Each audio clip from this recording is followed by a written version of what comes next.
Hola amigas y amigos del mundo del ajedrez, otra vez por este canal mostrándoles, como de costumbre, una interesante partida.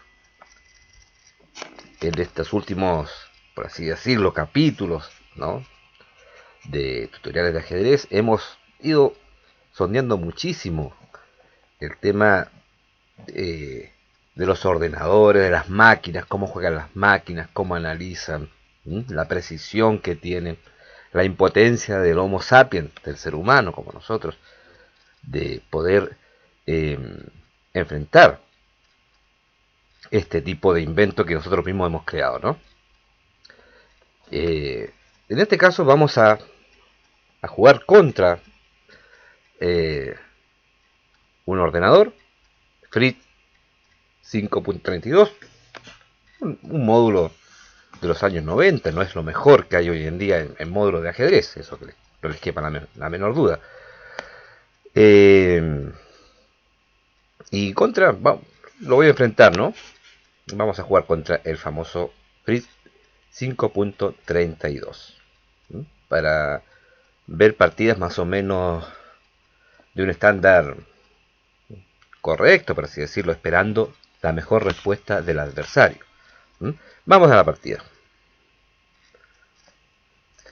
E4, he jugado con blancas. Fritz responde E5. Caballo F3, caballo F6. Y el módulo de ajedrez, la máquina, ha optado por la defensa Petrov. Caballo por E5, dama E7, atacando al caballo naturalmente.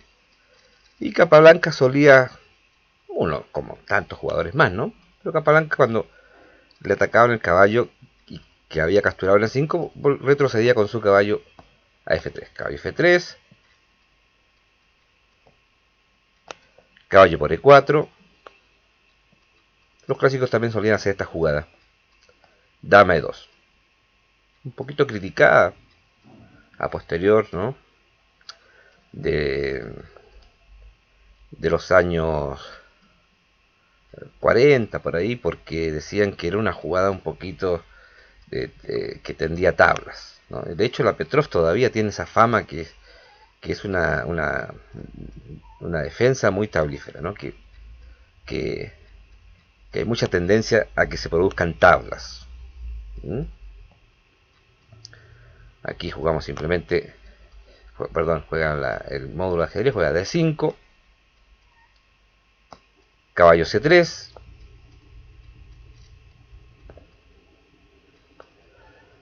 procurando hacer simplificaciones en el centro. C6, D3 para forzar el cambio de damas. Todos sabemos que los módulos juegan muy bien con su dama. Pienso que desde un punto de vista de un ser humano es mejor jugar sin dama a un módulo. Da mejores chances. Caballo por C3, dama por E7 jaque, alfil por E7, B por C3, ¿no? Todas jugadas muy lógicas. Enroque las negras, alfil G5, procurando que si las negras van a tomar control de la columna E, acá, ¿no?, no hayan tantas piezas, para que, con esa idea siempre de que en este caso el bando, la máquina, que tiene más poder de cálculo, al haber un poquito más simplificada la posición, el ser humano que le cuesta más calcular, ¿no?, por capas. ¿Capas qué significa calcular por capas? Que un ordenador, por ejemplo, puede verte todas las posibles jugadas que hay a una jugada posterior, a dos jugadas posterior, a tres jugadas posterior. Se habla inclusive que los ordenadores, las máquinas, pueden calcular hasta 6, 7 capas. Entonces, para un mortal como nosotros es mejor que haya menos piezas, pero siempre que la posición sea equilibrada. Tampoco se trata de cambiar por cambiar, ¿no? Alfil por G5, caballo por G5, torre 8, torre E8 jaque, y optamos jugar con un rey activo, rey D2, torre 7, alfil E2, procurando conectar las torres acá, lógico, un principio fundamental del ajedrez, estén conectadas, H6, caballo F3, alfil G4, H3, la anterior era H6, ustedes me entienden, ¿no? Alfil por F3, alfil por F3, caballo D7, torre H, E1, luchando por la columna, lógicamente ambos bandos están en tensión con esa columna, tratando de sacar alguna ventajita por esa columna, caballo E5, amenazando capturar el alfil, pero en sí la jugada, la captura generaría una debilidad en el flanco de rey, ¿no? Para tomar con peón, por eso jugamos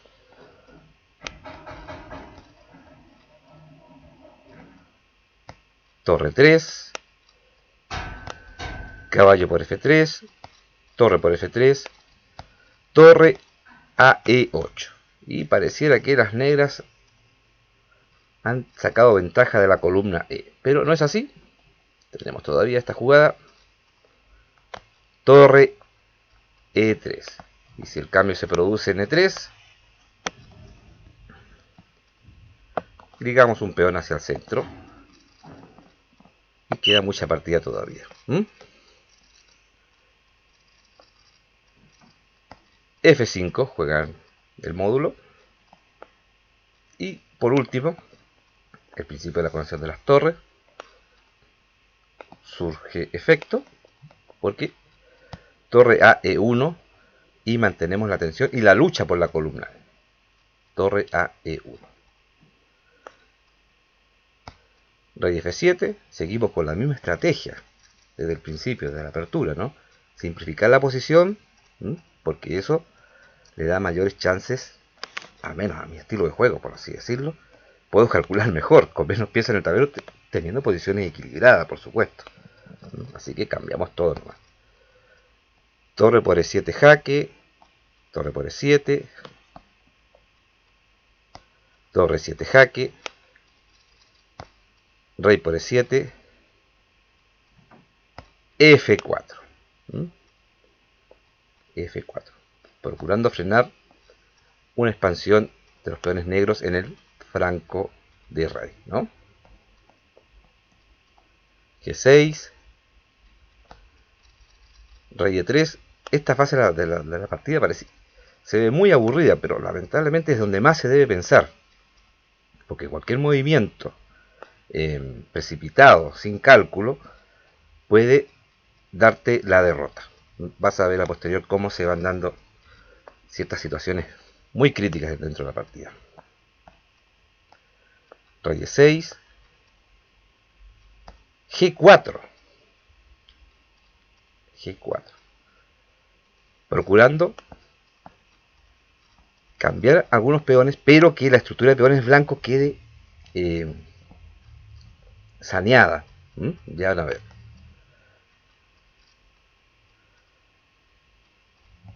C5. Nótese que estos peones están fuertísimos. Ambos peones. Y no conviene de momento hacer movimientos apresurados de peones. Ni siquiera el peón A2. Porque el principio acá de finales, ya estamos dentro de un final de peones, ¿no es cierto? Es que si yo le acerco el peón al rey enemigo, a futuro podría tener ventaja el bando que quede cerca de los peones debilitados. El bando que tenga el rey después cerca de un peón debilitado, por así decirlo. Entonces, en cierto modo, el peón A2 en su casilla de inicio está siendo fuerte. Porque si a futuro, después de simplificaciones de peones, el rey le costaría más tiempo ir a capturarlo. A2 que si yo le ayudaría, por ejemplo, a dejarlo, por ejemplo, en A4 o A5. Ese es el concepto más o menos que pueden tomar de finales de peones. ¿Mm? Rey F3, B5, Rey E3, F por G4, H por G4, manteniendo los peones fuertes en la cuarta fila. ¿Se fijan?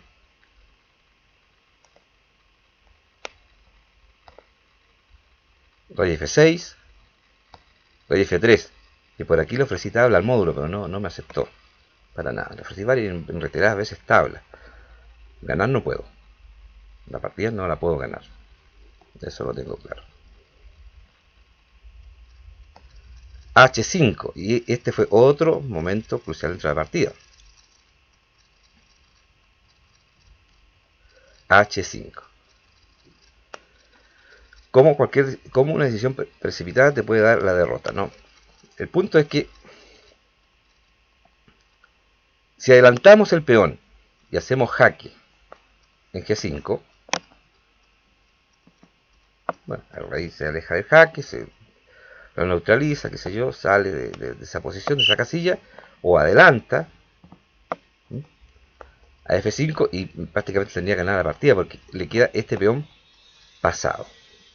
Y el rey queda pasivo hacia la vigilancia del peón pasado en la columna H.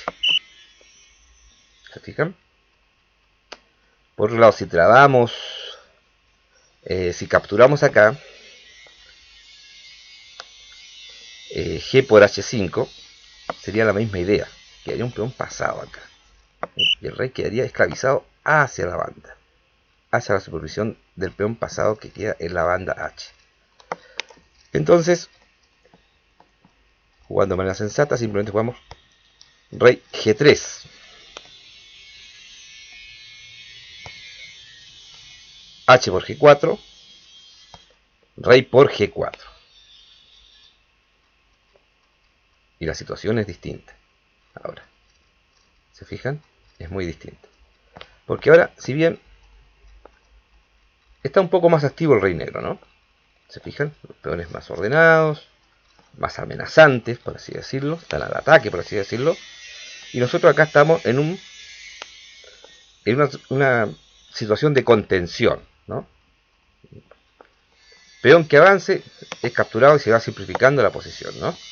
Podemos capturar acá, podemos capturar prácticamente en todas las casillas de la cuarta fila, ¿no es cierto?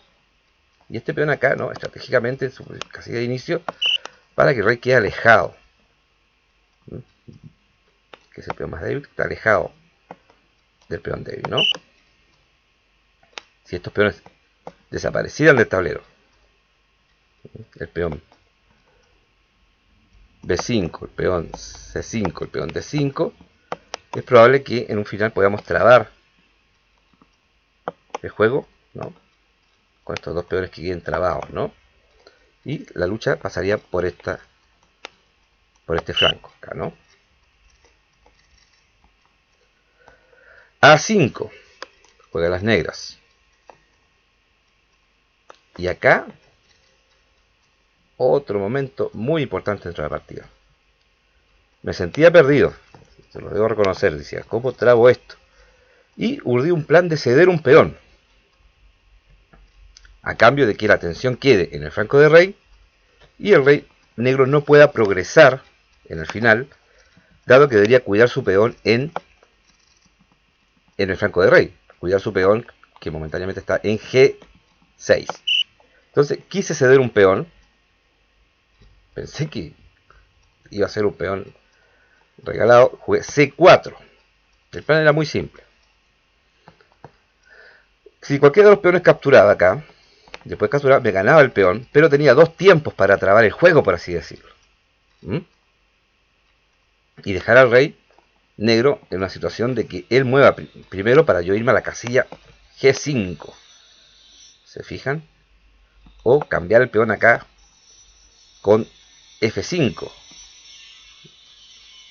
Luego del cambio de estos peones, lógicamente el rey podía retroceder y defender la posición en el flanco de dama.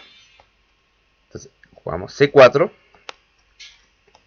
D por C4, D por C4, y esto es lo que ya he visto yo, que cuando ganara el peón acá, bueno, yo podía trabar el juego, no sé, calculando bien, tal vez jugando C3, o trabando inmediatamente con A4, podía alcanzar las tablas, aún cediendo un peón. Pero la maldita máquina juega muy bien. No captura el peón, juega B4, complicando más la partida. B4. Bueno, ¿qué hacemos ahora acá? Acá se me complica más la partida. Mantener. Y acá me acordé de un concepto de finales también de peones que se habla de las famosas casillas conjugadas. La verdad que no domino completamente ese tema porque es bien cabezón, hay que estudiarlo bien, con librito ahí. Pero la idea es que hay que pensar muy bien el rey a qué casilla se va. Para cuando, por ejemplo, el rey se quiera, en esta posición en particular, quiere entrar, por ejemplo, a la casilla F5, tú tengas el tiempo de jugar la casilla, por ejemplo, en este caso, G3. Entonces obligas después al rey a que se mueva de esta casilla. Esa es la idea. Entonces, rey G3, que no es lo mismo que jugar inmediatamente rey G3, claro, rey G3, que no es lo mismo que jugar rey F3 inmediatamente. Rey F5.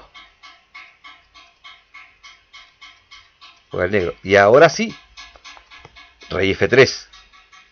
Y debe mover las negras. A4, tienen una jugada de reserva. Y ahora sí, rey E3. Rey F6. Rey E4. Y aquí en una de estas jugadas también le ofrecí tabla al ordenador. Tampoco quiso aceptar. Y se fijan, ya estamos, creo yo, en una posición de tabla, ¿no? Rey E6. Rey E3.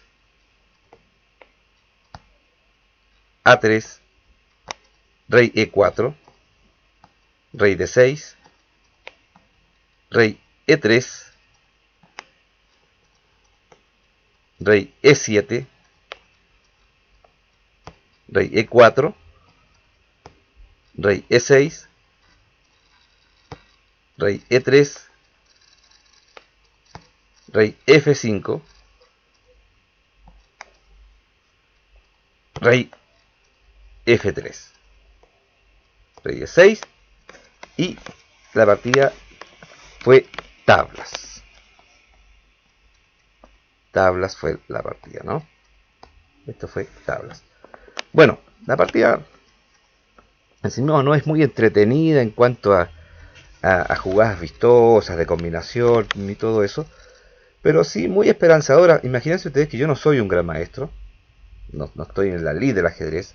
Y le he podido hacer una tabla a un programa de los años 90. No es lo mejor que haya hoy en día. Entonces, ¿qué más podría ser un buen jugador? Un jugador profesional. Un jugador que maneje conceptos profundos del ajedrez. Por eso que yo digo, en uno de mis tutoriales, estoy convencido que el Homo sapiens le va a poder ganar a estas berracas máquinas. Un saludo a todos mis amigos hispanoparlantes. Fuerza, muchachos. Nuestra raza puede. Y no nos dejemos humillar por ningún imperio. Somos un solo pueblo. Hispanoparlantes. Un abrazo a todos. Se despide de ustedes Salvador Ismael Allende González.